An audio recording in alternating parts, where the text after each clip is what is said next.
Marilah umat yang dikasihi Tuhan, bersama kita mempersiapkan hati kita untuk beribadah pada hari ini. Mari kita ambil waktu untuk doa teduh.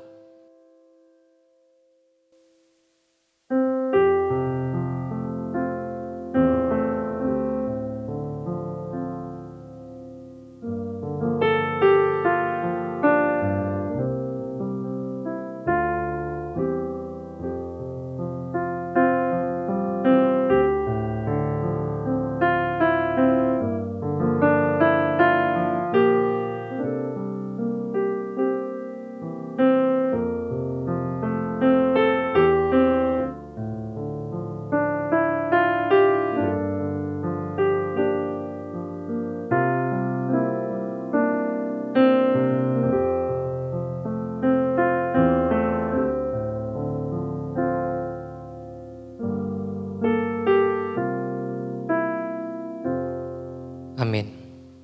Martin Luther menuliskan 95 dalilnya pada tanggal 31 Oktober tahun 1517. Menurut cerita, dia memaku tulisannya di pintu gereja Wittenberg, Jerman. Saat itu, Luther sudah frustasi dengan penyalahgunaan kekuasaan yang dilakukan gereja yang menjual surat indulgensi. Surat tersebut dapat dibeli dan digunakan untuk mengampuni dosa. Dalam 95 dalil yang dia tulis, Luther menjelaskan kekhawatirannya mengenai hal-hal ini. Setelah dalilnya dibaca oleh banyak orang, Luther dipanggil ke Worms dengan tuduhan penyesatan. Di sana, Luther diminta untuk menarik kembali dalil-dalilnya, tetapi dia menolak. "Nurani saya ditawan oleh firman Allah. Saya tidak dapat dan tidak akan menarik kembali apapun," katanya. Luther percaya bahwa Alkitab adalah pemegang kuasa utama dalam iman Kristen, bukan gereja. Dia juga percaya bahwa semua orang harus dapat membaca Alkitab sendiri. Bergaulah dengan firman Tuhan, buku segala buku.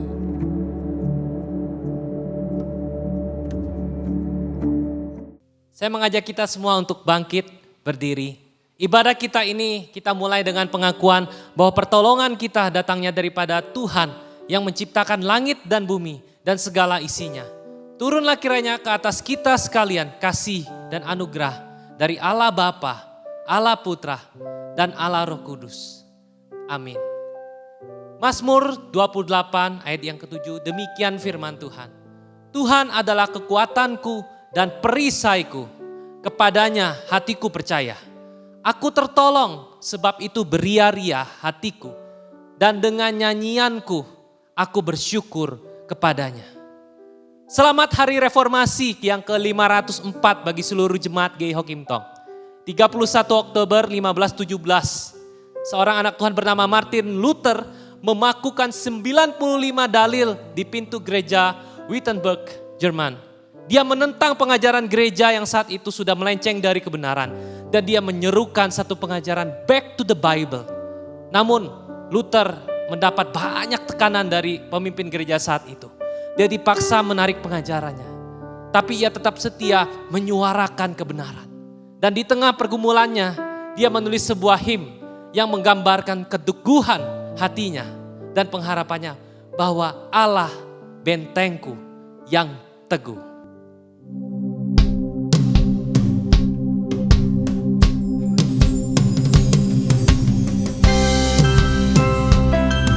Bersama umat Tuhan, kita serukan di hari reformasi ini, Allah bentengku yang teguh.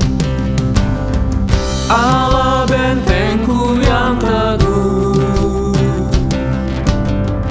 perisai dan pelindungku,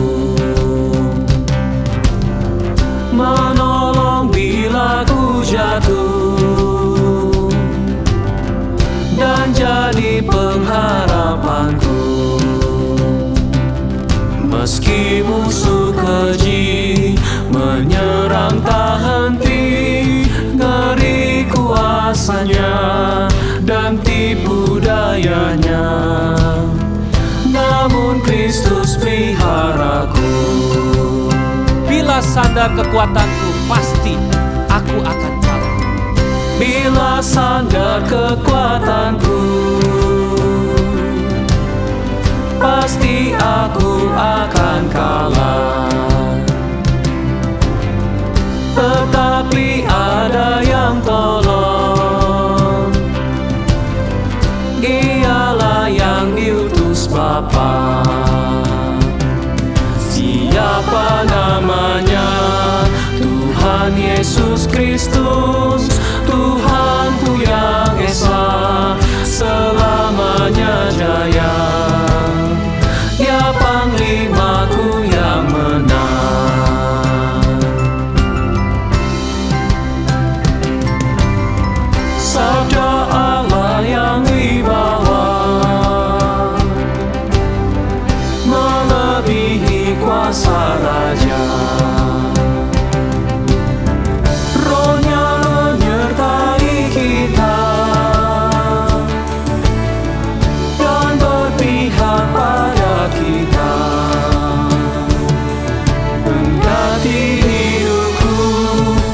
sama-sama berdoa.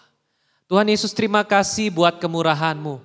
Kami telah berdiri hari ini Tuhan, di tengah gereja Tuhan yang telah diperbaharui oleh kebenaran firman. Bersyukur untuk pemeliharaan Tuhan. Kami melihat jejak-jejak Tuhan bekerja di dalam sejarah kehidupan umat manusia. Dan kami bersyukur untuk pemeliharaan Tuhan bagi gereja-gereja Tuhan yang ada di seluruh muka bumi ini. Kami berdoa Tuhan, biarlah sungguh gereja-gereja Tuhan dengan setia menyerukan kebenaran, tidak takut menyerukan kebenaran. Biarlah gereja-gereja Tuhan terutama GI Hokim Tong Tuhan menjadi gereja yang dipakai oleh Tuhan. Jadi saluran berkat menyatakan maksud Tuhan di tengah-tengah dunia ini Tuhan. Berikan keberanian bagi para hamba Tuhan, bagi para majelis, bagi para jemaat untuk bersaksi di tengah-tengah dunia ini Tuhan, dimanapun mereka berada. Mereka boleh menjadi anak-anak Tuhan yang berani menyuarakan kebenaran. Tuhan, perbaharuilah hidup kami semua. Dan kami mau menyerahkan juga setiap pergumulan jemaat-Mu Tuhan. Hamba sadar Tuhan, ketika kami datang hari ini Tuhan, tidak selalu menjadi hari yang indah bagi setiap anak-anak-Mu Tuhan. Mungkin ada yang bergumul saat ini dengan sakit penyakit mereka. Mungkin ada yang bergumul dengan pekerjaan mereka, ada yang bergumul dengan relasi mereka. Hamba berdoa Tuhan, kiranya dimanapun jemaat-Mu, umat-Mu berada pada hari ini. Mereka yang mengikuti ibadah ini, kiranya Engkau yang melawat mereka. Berikan kesembuhan bagi mereka yang sakit. Berikan hikmat bagi mereka yang bergumul Tuhan, agar mereka dapat mencari jalan keluar untuk persoalan-persoalan mereka di dalam pekerjaan. Dan pulihkan Tuhan relasi-relasi kasih yang sudah menjadi dingin. Biarlah kasih Kristus menghangatkan setiap relasi anak-anak Tuhan. Tuhan, inilah kerinduan kami Tuhan. Biarlah Engkau juga menolong negeri kami ini Indonesia Tuhan. Kami terus berdoa buat Bapak Presiden dan para menteri Tuhan. Dan orang-orang di pemerintahan, pemimpin-pemimpin di pemerintahan. Berikan hikmat bagi para pemimpin di negara kami Tuhan. Agar dapat mengatasi pandemi ini Tuhan. Kami berdoa, jauhkanlah Tuhan kiranya pandemi gelombang ketiga Tuhan. Jagalah Indonesia, pulihkanlah Indonesia dari COVID Tuhan. Kiranya Tuhan Yesus yang beserta bangsa kami. Kami rindu Indonesia dipulihkan, bahkan kami rindu seluruh dunia ini dipulihkan Tuhan dari pandemi COVID Tuhan. Kami tahu Tuhan, jikalau kami mengandalkan kekuatan kami tidak akan mampu. Karena itu kami mau berseru hanya kepada Engkau Tuhan. Sebab kami percaya Kau Allah yang berkuasa, yang sanggup menolong kami. Inilah doa kami ya Bapa. Di dalam nama Tuhan kami Yesus Kristus, Tuhan dan Juru Selamat yang hidup, kami berdoa. Amin. Jemaat dipersilakan untuk duduk. Mari kita baca bersama bacaan bertanggapan kita yang diambil dari Mazmur 119 ayat yang ke-9 sampai 12 dan ayat yang ke-105. Demikian firman Tuhan. Dengan apakah seorang muda mempertahankan kelakuannya bersih? Dengan menjaganya sesuai dengan firman-Mu. Dengan segenap hatiku aku mencari Engkau. Janganlah biarkan aku menyimpang dari perintah-perintah-Mu. Dalam hatiku aku menyimpan janji-Mu supaya aku jangan berdosa terhadap Engkau. Terpujilah Engkau ya Tuhan, ajarkanlah ketetapan-ketetapan-Mu kepadaku.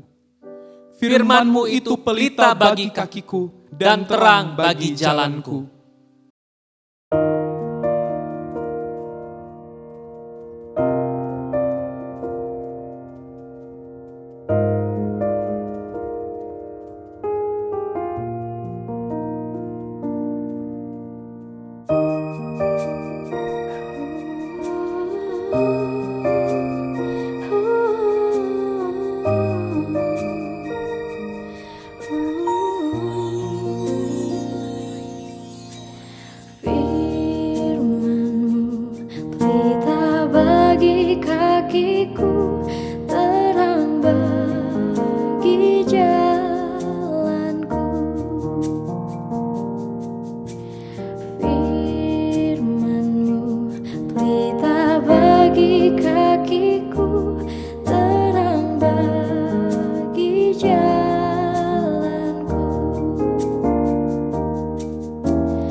Umat Tuhan, mari kita bangkit berdiri.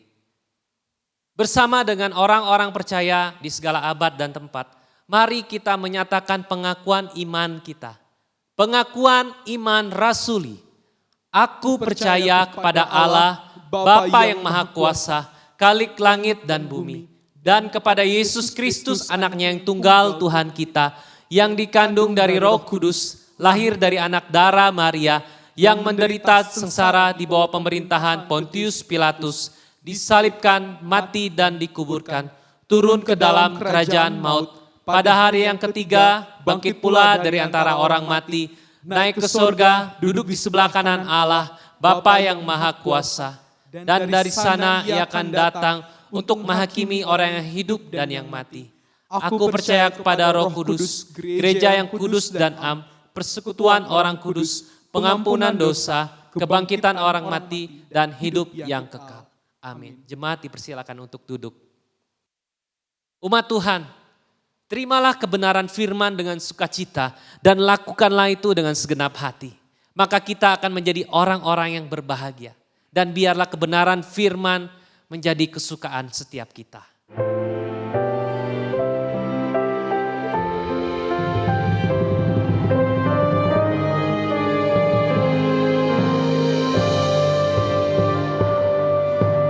Oh Tuhan, berfirmanlah, kami datang menerima firman.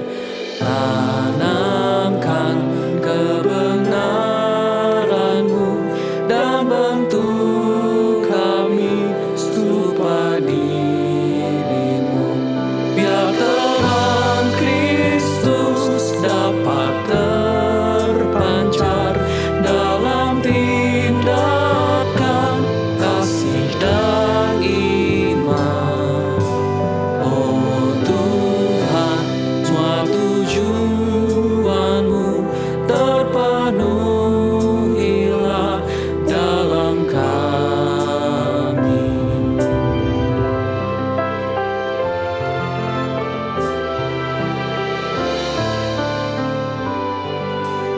Oh Tuhan, ajarlah kami untuk hidup taat dan rendah hati.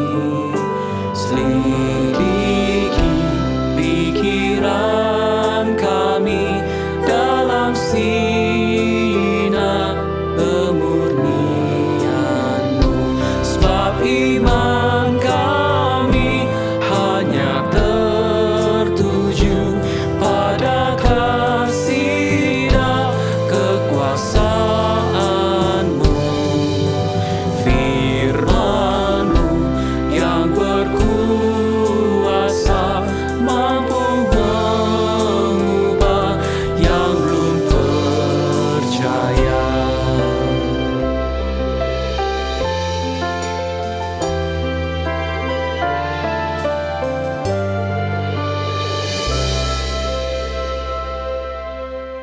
Shalom saudara-saudara yang dikasihi Tuhan Yesus Kristus. Kita akan bersama-sama mengikuti ibadah ini. Hari ini adalah hari reformasi dan firman Tuhan akan kita baca dari Amos pasal yang ketiga, ayat yang pertama sampai dengan ayat yang ke-15. Tapi sebelumnya mari kita berdoa. Bapa di surga, kami sungguh bersyukur dan berterima kasih. Hari ini kami bisa bersama-sama beribadah dan kami boleh memperingati hari reformasi. Dan biarlah sungguh Tuhan yang akan menolong kami untuk selalu mengingat apa yang Tuhan sudah lakukan di dalam sejarah masa lalu, tetapi juga masih terus mempengaruhi, menggerakkan diri kami untuk selalu kembali kepada kebenaran firman Tuhan. Tuhan sendiri akan menolong kami semua untuk mengerti dan memahami kebenaran-Mu. Terima kasih Bapa, dalam nama Tuhan kami Yesus Kristus, kami panjatkan doa ini. Amin.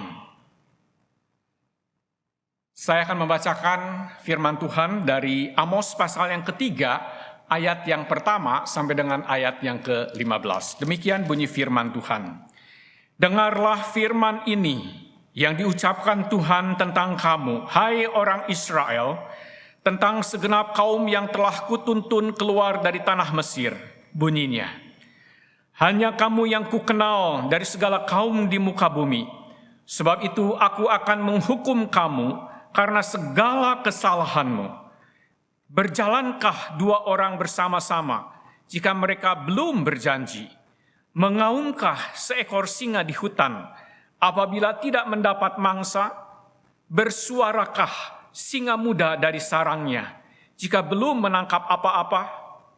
Jatuhkah seekor burung ke dalam perangkap di tanah apabila tidak ada jerat terhadapnya? Membingkaskah perangkap dari tanah jika tidak ditangkapnya sesuatu? Adakah sangkakala ditiup di suatu kota dan orang-orang tidak gemetar? Adakah terjadi malapetaka di suatu kota dan Tuhan tidak melakukannya? Sungguh, Tuhan Allah tidak berbuat sesuatu tanpa menyatakan keputusannya kepada hamba-hambanya para nabi. Singa telah mengaum, siapakah yang tidak takut? Tuhan Allah telah berfirman, siapakah yang tidak bernubuat? Siarkanlah di dalam puri di Asur dan di dalam puri di tanah Mesir. Serta katakan, berkumpullah di gunung-gunung dekat Samaria, dan pandanglah kekacauan besar yang ada di tengah-tengahnya, dan pemerasan yang ada di kota itu. Mereka tidak tahu berbuat jujur, demikianlah firman Tuhan. Mereka itu yang menimbun kekerasan dan aniaya di dalam purinya. Sebab itu beginilah firman Tuhan Allah, musuh akan ada di sekeliling negeri, kekuatanmu akan ditanggalkannya daripadamu, dan purimu akan dijarahi.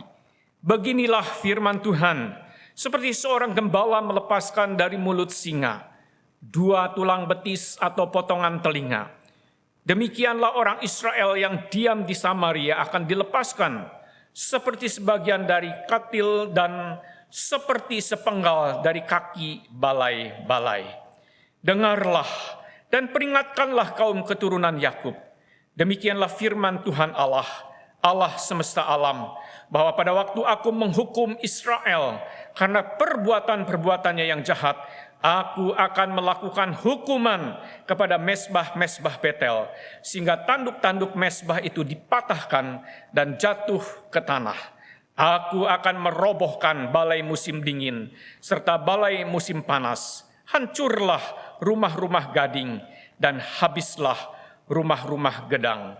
Demikianlah firman Tuhan. Saudara-saudara yang dikasihi Tuhan Yesus Kristus, pada tanggal 31 Oktober tahun 1517, dengan penuh keberanian Martin Luther memaku 95 tesisnya di pintu gereja di Wittenberg, Jerman.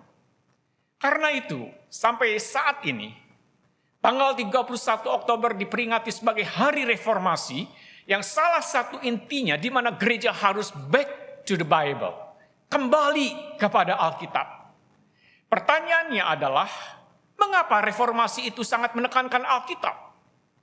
Karena pada saat itu gereja sudah menyimpang dari kebenaran firman Tuhan. Itulah sebabnya salah satu semboyan dari reformasi adalah sola scriptura, yang berarti hanya Alkitab, hanya firman Allah saja dan bukan yang lain. Mengapa firman Allah saja? Rasul Paulus berkata di dalam 2 Timotius pasal yang ketiga ayat yang ke-16. Segala tulisan yang diilhamkan Allah memang bermanfaat untuk mengajar, untuk menyatakan kesalahan, untuk memperbaiki kelakuan, dan untuk mendidik orang dalam kebenaran. Segala tulisan yang diilhamkan atau diinspirasikan Allah. Dari pernyataan ini, saudara, ada 2 hal yang sangat penting yang perlu kita perhatikan. Yang pertama adalah istilah segala tulisan, all scriptures. Itu menunjukkan bahwa semua kitab perjanjian lama pada waktu itu sudah ada dan sudah dikenal oleh Timotius.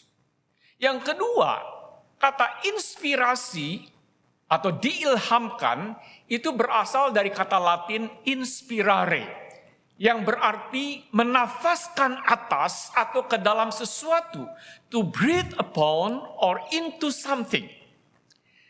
Kata ini sesuai dengan kata aslinya dalam bahasa Yunani, theopneustos, God breathe, dihembuskan nafas Allah. Ini berarti bahwa Alkitab adalah firman Allah yang berotoritas, juga firman Allah yang hidup dan yang menghidupkan. Karena apa? Karena dihembuskan nafas Allah. Itulah sebabnya saudara bahwa firman Allah itu bermanfaat untuk mengajar, untuk menyatakan kesalahan, untuk memperbaiki kelakuan, dan mendidik orang dalam kebenaran. Melalui teks Amos pasal yang ketiga ayat yang pertama sampai dengan ayat yang ke-15 ini, Tuhan juga mengajar, menyatakan kesalahan, memperbaiki kelakuan dan mendidik umat Israel dalam kebenaran. Nabi Amos di dalam menyampaikan pesan Allah, ia selalu berkata dengan menggunakan pernyataan, beginilah firman Tuhan. This is what the Lord says. Ia berbicara bukan atas dasar otoritas dirinya, tetapi atas dasar apa yang Tuhan katakan. Dia sadar bahwa dia hanya seorang nabi. Sebagai seorang nabi, dia adalah sebagai penyambung lidah Allah. Lalu apa yang Nabi Amos sampaikan tentang apa yang Tuhan katakan kepada umat Israel? Yang pertama dikatakan, dengarlah firman Tuhan. Firman Tuhan berkata dalam ayat yang pertama bagian A, demikian bunyi firman Tuhan. Dengarlah firman ini yang diucapkan Tuhan tentang kamu, hai orang Israel. Di sini Nabi Amos mengingatkan bahwa umat Israel untuk mendengar firman yang diucapkan Allah. Allah berucap, Allah berfirman, dan umat Israel harus mendengar. Ini perintah Tuhan. Jadi mendengar ini bukan hanya sekedar panggilan untuk menerima instruksi, tetapi panggilan untuk perhatian. Perhatian dengan seksama, perhatian dengan teliti. Di dalam Alkitab bahasa Inggris NIV itu menggunakan kata hear untuk kata dengarlah. Nah saudara, ada satu permainan kata yang menarik dalam bahasa Inggris dengan kata hear ini. Kata hear dalam bahasa Inggris, kalau kurang huruf awalnya menjadi ear, artinya telinga. Mendengar hanya dengan telinga saja itu tidak ada artinya. Tetapi kata hear, kalau ditambah dengan huruf T di akhir kata itu menjadi heart, artinya hati. Di sini saudara, mendengar itu bukan hanya sampai di telinga saja, tetapi sampai di hati, yaitu diikuti dengan ketaatan terhadap apa yang kita dengar. Dalam bahasa Indonesia kita kenal dengan istilah dengar-dengaran, yang artinya suka menurut atau mengindahkan. Di sini bukan hanya 2 kali kata dengar, tetapi mempunyai pengertian multiplikasi. Bukan hanya sekedar mendengar saja, kemudian berhenti sampai di situ. Tetapi akan terus-menerus mendengar sampai hal itu mempengaruhi, merubah, dan menjadi gaya hidup. Dan disitulah ada unsur ketaatan terhadap apa yang kita dengar. Itulah sebabnya saudara, kita bukan hanya menjadi pendengar firman saja. Tapi firman Tuhan juga katakan bahwa kita harus menjadi pelaku firman. Dan disinilah saudara tantangannya bagi kita di dalam hal mendengar. Di tengah dunia dan hidup kita yang sibuk dan penuh hingar-bingar dengan segala informasinya, seringkali kita sulit untuk dapat mendengar firman Tuhan dengan jelas dan jernih. Kita lebih mudah untuk mendengar informasi-informasi, suara-suara kebisingan, kegaduhan dari dunia dan orang-orang yang ada di sekitar kita. Sehingga kita mengalami kesulitan untuk mendengar firman Tuhan itu dengan jelas, dengan jernih. Kita amat mudah terdistraksi dengan informasi-informasi yang begitu banyak yang kita terima setiap harinya. Dari berita yang benar sampai berita hoax. Kita mungkin merasa bahwa mendengar itu relatif mudah. Karena apa? Kita menganggap kita punya telinga yang bisa mendengar. Tetapi pertanyaannya adalah, apakah kita sungguh-sungguh mendengar dan mendengarkan? Mendengar apa yang dikatakan oleh suami, oleh istri, oleh anak-anak, oleh orang tua kita. ini menjadi satu persoalan tersendiri dan tidak mudah. Terlebih lagi, apakah kita sungguh-sungguh rindu mendengar firman Tuhan, mendengar suara Tuhan melalui firman-Nya? Gadget memang membuat kita mudah untuk membaca dan mendengar firman Tuhan. Bahkan sekarang pun mungkin kita menggunakan gadget untuk mendengarkan firman Tuhan. Tetapi jangan lupa saudara, gadget juga bisa menghambat kita untuk mendengar firman. Kita perlu waspada pada saat kita mengikuti ibadah melalui gadget. Mungkin seperti sekarang ini, membuka ayat Alkitab di handphone kita. Kita melihat ada message masuk. Lalu muncul rasa curious kita, rasa ingin tahu kita untuk membacanya. Sampai akhirnya apa? Kita keterusan membaca pesan-pesan lain yang masuk. Kita tidak tahan untuk membalas pesan itu. Tidak lama kemudian, apa yang terjadi? Kita balas-balasan, menerima dan mengirim pesan. Akhirnya apa? Kita tidak lagi mendengar firman yang diberitakan, firman Allah itu. Saatnya lah sekarang saudara, kita semuanya sebagai keluarga juga, dengan seluruh anggota keluarga, kita bisa bersama-sama mendengarkan firman Tuhan dengan hati, bukan hanya dengan telinga kita saja, tanpa terdistraksi, terganggu oleh apapun juga. Kita harus fokus kepada firman-Nya. Mengapa? Karena Rasul Paulus mengingatkan dalam Roma pasal yang ke-10 ayat yang ke-17. Jadi iman timbul dari pendengaran dan pendengaran oleh firman Kristus. Iman itu timbul dari pendengaran. Itulah sebabnya Nabi Amos juga mengingatkan, dengarlah kepada firman Tuhan. Yang kedua, saudara, firman Allah menyatakan kesalahan. Nabi Amos berkata dalam ayat yang kedua, hanya kamu yang kukenal dari segala kaum di muka bumi. Sebab itu aku akan menghukum kamu karena segala kesalahanmu. Kata kukenal itu bisa berarti dipilih. Ini merupakan satu pujian bagi umat Israel.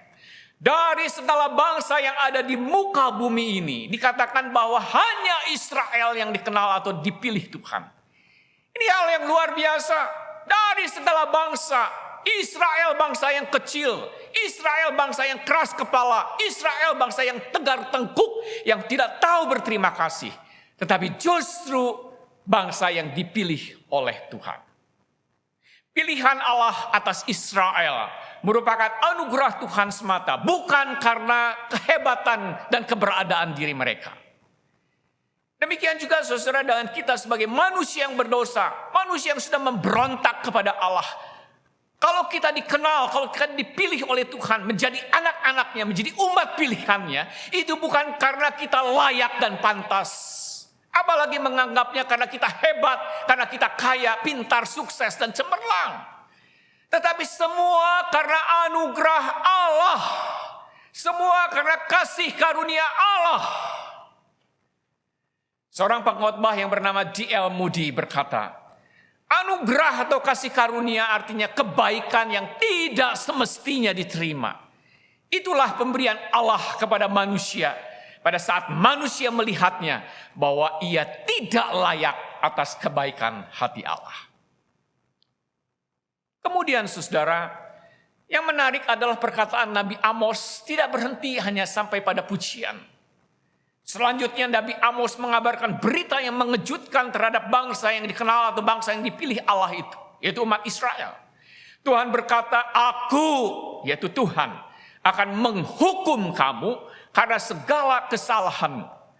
Di dalam Alkitab NIV diterjemahkan for all your sins, untuk segala dosa-dosamu.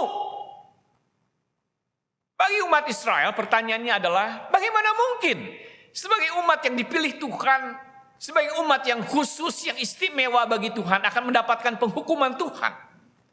Mereka berpikir ini tidak mungkin terjadi. Itulah sebabnya mereka menolak berita dari Nabi Amos. Bahkan ancaman hukuman ini dianggap remeh dan dianggap tidak mungkin terjadi pada umat Israel.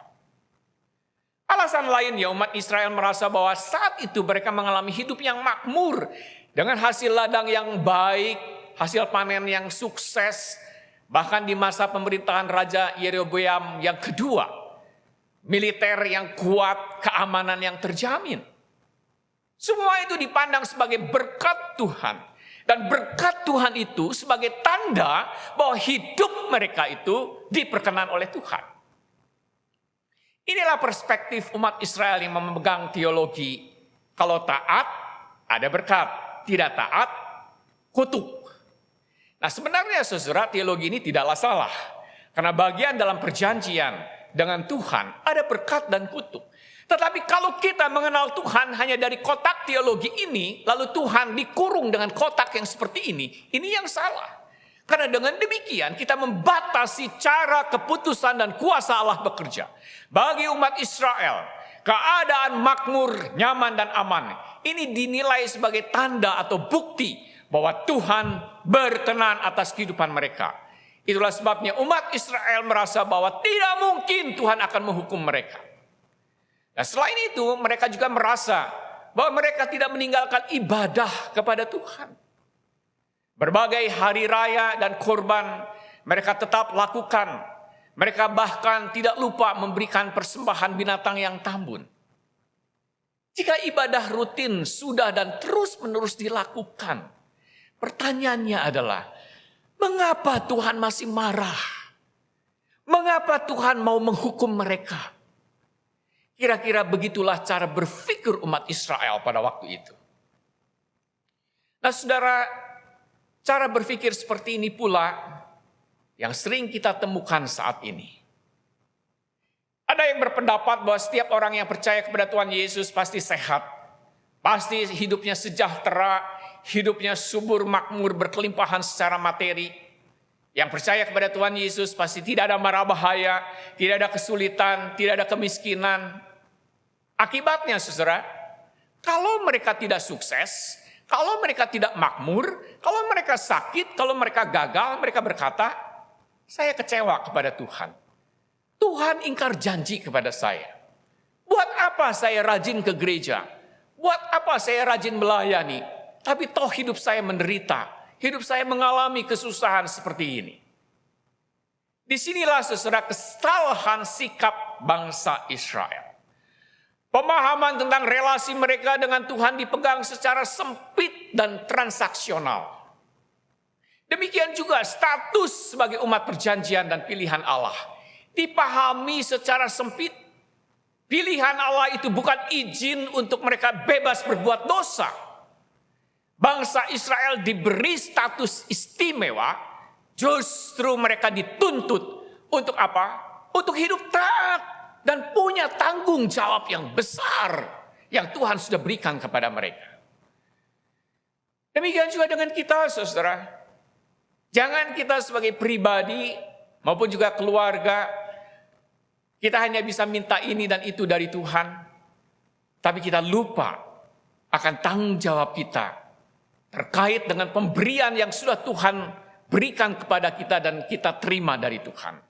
Jangan hanya menuntut berkatnya saja, tanpa ingin melakukan kewajiban-kewajiban kita sebagai anak Tuhan. Ingatlah, status kita sebagai umat yang sudah dipilih Allah, menuntut tanggung jawab yang lebih besar terhadap diri kita. Yang ketiga, saudara, firman Allah menyatakan kebenaran dan pengajaran. Kalau Nabi Amos mengatakan bahwa Tuhan akan menghukum umat Israel karena segala kesalahan atau dosa-dosa mereka. Pertanyaannya adalah, apakah dosa-dosa mereka itu? Seserius apakah kesalahan atau dosa mereka itu? Firman Tuhan berkata di dalam ayat yang ke-9, siarkanlah di dalam puri di Asyur dan di dalam puri di tanah Mesir. Kenapa ini harus dilakukan dan untuk apa? Asyur dan Mesir adalah dua negara adidaya pada waktu itu. Dan merupakan saingan dari kerajaan Israel yang sedang kuat-kuatnya. Dan dua negara ini, Asyur dan Mesir, dianggap sebagai bangsa asing dan kafir. Mereka disuruh berkumpul di gunung-gunung dekat Samaria dan diminta untuk melihat kejahatan besar yang ada di tengah kota Samaria itu. Ini berarti apa? Ini berarti Tuhan ingin menunjukkan betapa seriusnya dosa orang Israel saat itu. Kejahatan seperti apa yang dilakukan oleh bangsa Israel? Nabi Amos menggambarkannya melalui dua kata, yaitu yang pertama adalah kekacauan besar dan penindasan. Kekacauan besar itu bisa diberkaitan dengan masalah moralitas masyarakat Israel yang sudah bobrok, yang sudah merosot dan melorot. Mereka memperlakukan atau melakukan pesta seks yang dilakukan secara massal. Dan kata penindasan menyiratkan penyalahgunaan kekuasaan atas pihak yang lebih rendah atau lemah. Selain itu, di dalam ayat yang ke-10 disebutkan pula bahwa dosa mereka yaitu menimbun kekerasan dan aniaya. Dua kata ini, saudara, seringkali muncul secara bersamaan untuk menggambarkan kebobrokan yang parah dalam satu masyarakat. Segala kejahatan yang dilakukan orang-orang di Samaria itu sudah menjadi pola tingkah laku atau kebiasaan yang normal. Dan situasi ini berlangsung cukup lama. Sehingga mereka tidak mampu lagi membedakan yang benar dari yang salah, yang baik dan yang buruk, yang pantas dan yang tidak pantas untuk dilakukan. Kesalahan yang sudah menjadi kebiasaan dipandang sebagai hal yang normal saja, hal yang wajar saja. Dengan menyatakan semua kejahatan ini, saudara, maka Nabi Amos ingin mengingatkan bahwa sebenarnya hukum Taurat itu tidak lagi dilakukan. Hukum Taurat itu tidak lagi dihargai oleh umat Israel. Yang penting bagi umat Israel adalah kenyamanan, kemewahan, bukan perintah Tuhan. Kalau demikian, hidup keagamaan mereka sama seperti bangsa-bangsa kafir yang hidup di sekitar mereka. Di mana ibadah ritual itu terpisah dari penyerahan seluruh kehidupan mereka kepada Tuhan. Ini yang disebut dengan ritualisme. Bagi mereka yang penting adalah tetap memberikan korban, tetap memberikan persembahan kepada Tuhan, sedangkan kehidupan sehari-hari adalah perkara yang berbeda. Inilah yang disebut dengan religiusitas tanpa spiritualitas. Padahal saudara, spiritualitas itu tidak dapat hanya diukur dari tindakan-tindakan eksternal. Pendeta Dharma Putra berpendapat, spiritualitas itu adalah masalah motivasional. Bagaimana ia bersikap dan memandang seluruh kehidupannya dalam perspektif hubungannya dengan Allah.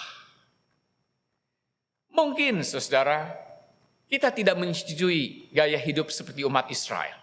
Bahkan kita mengkritik serta mengecam yang mereka pahami dan jalankan dalam praktek hidup mereka sehari-hari.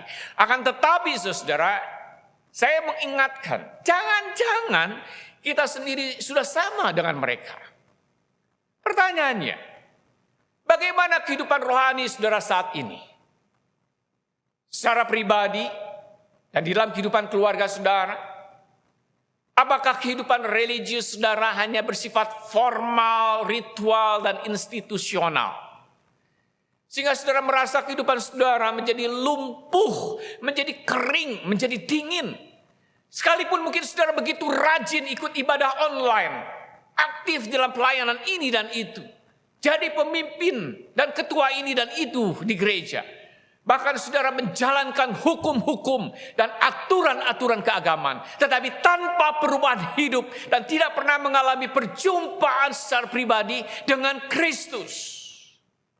Itulah yang disebut dengan religiusitas tanpa spiritualitas. Dan saya ingin mengingatkan, waspadalah. Kebenaran dan pengajaran Tuhan lewat Nabi Amos harus menjadi satu peringatan bagi kita untuk benar-benar memperhatikan firman Tuhan, menerapkan firman Tuhan itu dalam kehidupan kita, baik secara pribadi maupun keluarga. Kita betul-betul menerapkan, mempraktekkan firman Tuhan yang mungkin selama ini sudah begitu banyak kita dengar. Supaya apa, saudara? Supaya hidup kita jangan tersesat. Supaya hidup kita jangan dikuasai oleh kesalahan, bahkan oleh dosa-dosa kita. Dalam situasi kondisi yang seperti ini, saudara, banyak keluarga yang tersesat. Banyak keluarga yang hancur tak terselamatkan. Karena apa? Karena mereka tidak peduli terhadap firman Tuhan. Bahkan oleh karena kebaktian bersifat online, kita juga seringkali abai dan lalai. Akhirnya kita tidak pernah mendengar firman Tuhan sama sekali. Lalu akibatnya, maka kita mengakibatkan kehidupan kita yang kering, kehidupan kita yang hampa, kehidupan kita yang tanpa arah. Kita tidak pernah punya pegangan dan sandaran dalam menghadapi kehidupan yang sulit ini. Dengarlah firman Tuhan. Saudara-saudara yang dikasihi Tuhan Yesus Kristus, seseorang menulis surat kepada editor sebuah surat kabar. Dia mengeluhkan kepada para pembaca bahwa ia merasa sia-sia pergi ke gereja setiap minggu. Lalu dia menuliskan demikian. Saya sudah pergi ke gereja selama 30 tahun. Dan selama itu saya telah mendengar 3.000 khotbah. Tapi selama hidup, saya tidak bisa mengingat satu khotbah pun. Jadi saya rasa saya telah memboroskan begitu banyak waktu. Demikian pun para hamba Tuhan itu telah memboroskan waktu mereka dengan khotbah-khotbah itu. Dan surat itu menimbulkan perdebatan yang hebat dalam kolom pembaca. Dan perdebatan itu berlangsung berminggu-minggu sampai akhirnya ada seorang yang menulis demikian. Saya sudah menikah selama 30 tahun. Selama ini istri saya telah memasak 32.000 jenis makanan. Selama hidup pernikahan saya tidak bisa mengingat satu pun jenis makanan yang dibuat oleh istri saya. Tetapi saya tahu bahwa masakan-masakan itu telah memberi saya kekuatan yang saya perlukan untuk bekerja dan menjalani hidup ini. Seandainya istri saya tidak memberikan makanan itu kepada saya, maka saya sudah lama meninggal. Sejak itu, saudara, tidak ada lagi komentar tentang khotbah. Itulah sebabnya melalui kesempatan ini, di hari reformasi ini, saya ingin mengajak kita untuk bertanya. Dan pertanyaan refleksi bagi kita adalah, sejauh mana kita sudah mendengar firman Tuhan dengan hati selama ini? Sejauh mana firman Tuhan itu sudah mengubah, memperbaiki hidup kita dari kesalahan, dari dosa-dosa yang mencengkram kita. Dan firman Tuhan itu memberikan pengajaran supaya kita terus bertumbuh. Sejauh mana kita menyediakan hati untuk belajar dari firman Tuhan sebelum kita dihajar oleh Tuhan melalui penghukumannya. Saudara-saudara yang dikasihi Tuhan Yesus Kristus, keluarga-keluarga yang dikasihi Tuhan, di hari reformasi ini, Tuhan mengajak kita semua. Dengarlah firman-Nya. Kembali kepada Alkitab yang adalah firman Tuhan. Firman itulah yang akan memberikan kekuatan. Karena firman itu adalah makanan rohani kita. Supaya kita tetap kuat di dalam kita menjalani hidup ini. Amin. Mari kita berdoa.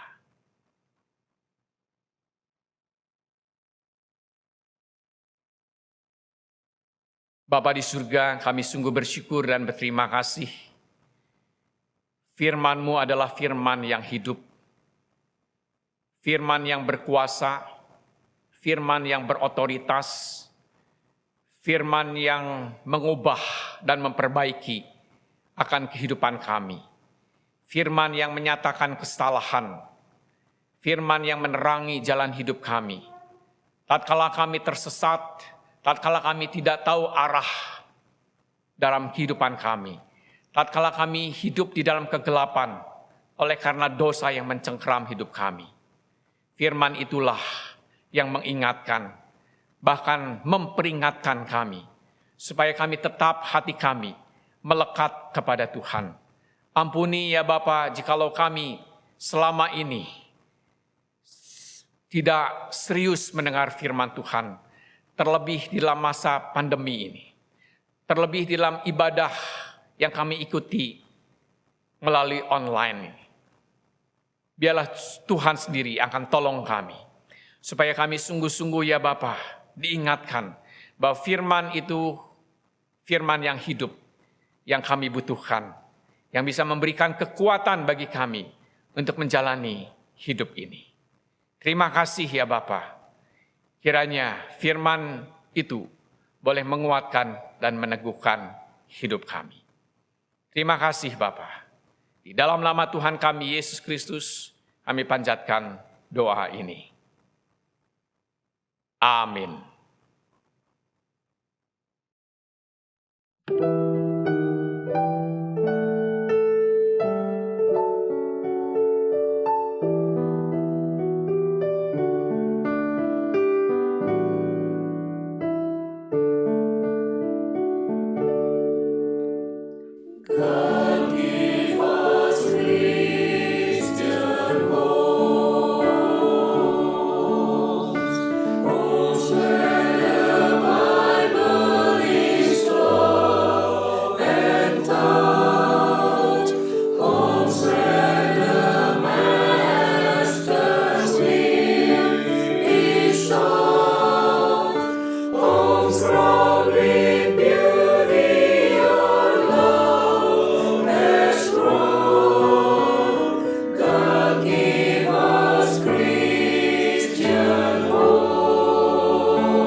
Mari kita berikan bentuk ucapan syukur kita kepada Tuhan melalui persembahan.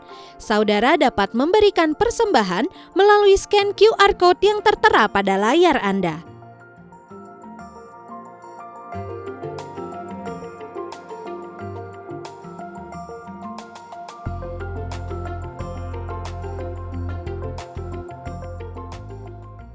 Mari kita bawa persembahan kita, bukan hanya harta, tapi seluruh hidup kita untuk kemuliaan Tuhan. Bagi Dialah yang layak terima puji, hormat, dan kemuliaan.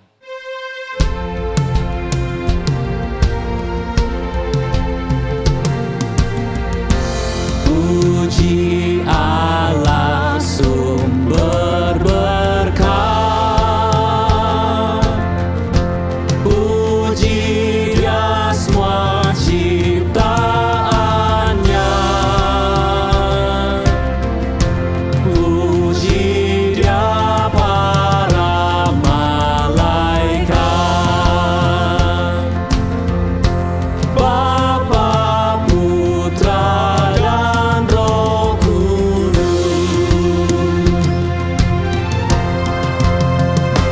Puji Allah, puji Sang Penebus,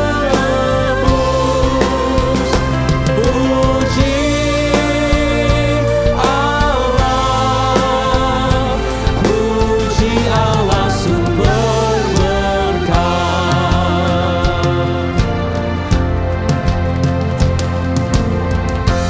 Puji Raja di atas takhta,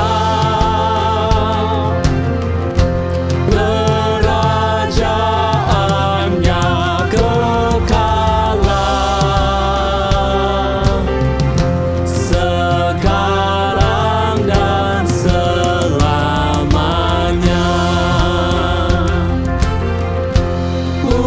Puji Dia Sang Penebus.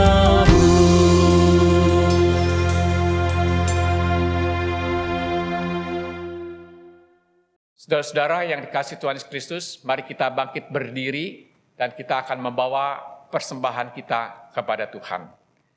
Mari kita berdoa. Bapa di surga, kami bersyukur dan berterima kasih untuk apa yang sudah Tuhan beri di dalam kehidupan kami. Semua karena anugerah-Nya, semua karena kasih karunia Allah. Kalau kami diberikan kesehatan, kekuatan, kami diberikan berkat demi berkat, anugerah demi anugerah, semua karena kebaikan-Mu. Dan kami ingin mengembalikan segala persembahan kami ini kepada Tuhan. Biarlah Tuhan yang memberkati persembahan ini untuk kemuliaan bagi nama-Mu. Berkati bagi setiap kami, biarlah sungguh-sungguh kami selalu mau memberi yang terbaik bagi Tuhan, memberikan diri kami, hidup kami sepenuhnya, seutuhnya kepada Tuhan. Dan kami juga ingin mendapatkan berkat dari Tuhan sendiri. Dan biarlah kami boleh menerimanya dengan hati dan dengan tangan yang terbuka. Kiranya kasih dari Allah Bapa, anugerah dan damai sejahtera dari Yesus Kristus Tuhan dan Juru Selamat kami yang hidup, kekuatan penghiburan pertolongan dari Roh Kudus akan menyertai kamu sekalian dari sekarang ini sampai selama-lamanya. Amin.